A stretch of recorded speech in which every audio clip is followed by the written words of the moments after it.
Welcome back. The GOP could be shaking up immigration reform, but not in the way you might think.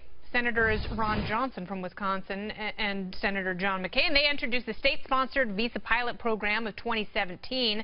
The bill would allow individual states to act as sponsors on behalf of migrant workers. Each state would be granted 5,000 visas annually.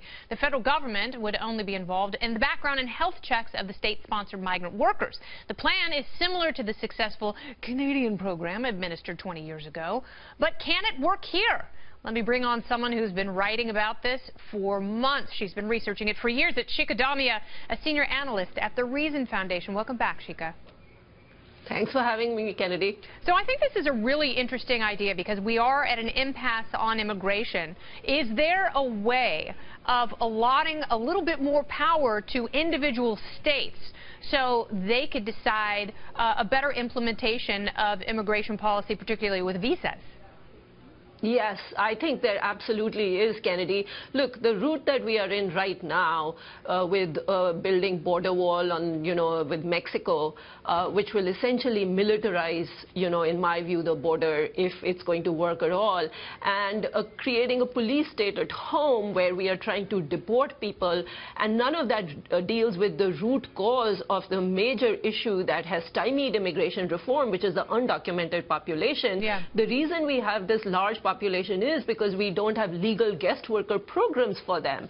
So essentially what this bill will do is it'll give states 5,000 visas per state to hire whoever they want, for whatever reason they want. They can be high-skilled workers or they can be low-skilled workers. I think that's a really interesting distinction, Shikha, because, we hear a lot about these H-1B visas, but you don't hear a lot about fixing the immigration policy in regards to migrant workers. And they have, as you pointed out, been tethered to their employers and not the various states. So would this be essentially treating low-skilled workers, as you point out, the same as high-skilled workers, and what problem does that solve? Right, that's exactly right, Kennedy. So right now, for high-skilled workers, you have something called H-1B visas. Now, this is very inadequate because we have an 85,000 annual cap for these visas, and it runs out within weeks after it opens up. And but at least there is some avenue for high-skilled workers to come and legally work in this country. But for low-skilled workers, the options are really bad. I mean, for agricultural workers, the visa process is so onerous that it's practically useless. And then for seasonal, low-skilled workers, there is a very low cap, and it just doesn't work.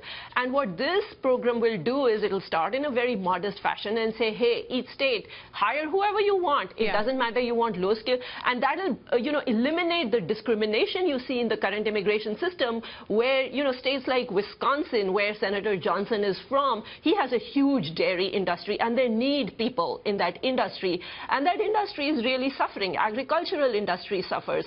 Texas, which is an extremely conservative state, their hospitality industry is suffering because they can't find enough janitors to work in hotels and what have you. So this program will allow these states to meet their needs, just like California can meet its needs to some extent by hiring H-1B. And every state is different, and with education and everything else, a one-size-fits-all policy is rarely the right prescription. So we'll see if this legislation makes it through. Shikha, we are out of time, but I'm so glad to read your article and hear about this issue because it's a very, very interesting take on immigration. Thank you so much.